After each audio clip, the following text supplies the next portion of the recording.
আমরা গর্ভবতী মায়েদের নিয়ে কথা বলছিলাম।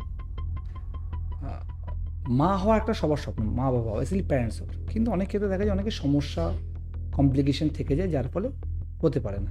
মেডিকেল অ্যাস্ট্রোলজির মাধ্যমে এটা কি কোনোভাবে জানা সম্ভব যে তার বাচ্চা হলে দেরি হবে কি না?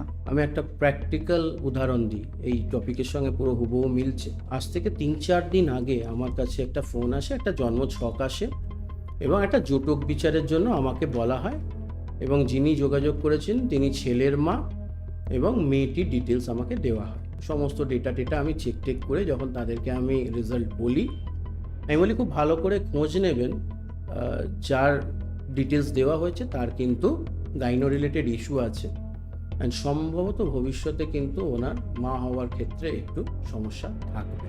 উনি বললেন যে তাহলে কি ক্যান্সেল করে দেবো? আমি বললাম এক্ষুনি ক্যান্সেল করবার প্রয়োজন নেই, আগে আপনি খোঁজ নিন যে আমি যেটা বলছি সেটা কতটা ঠিক। তারপর আমাকে আবার আধ ঘন্টা 1 ঘন্টা পরে উনি কল ব্যাক করেছেন, বলছে হ্যাঁ ওনার তো পিসিওডির প্রবলেম আছে এবং ডাক্তার বলছে একটা টিউব ব্লক হয়ে আছে, সম্ভবত কমপ্লিকেশন প্রচণ্ড, হয়তো টেস্ট টিউব বেবি বা অন্যান্য কিছুতে ব্যবস্থা করতে হবে।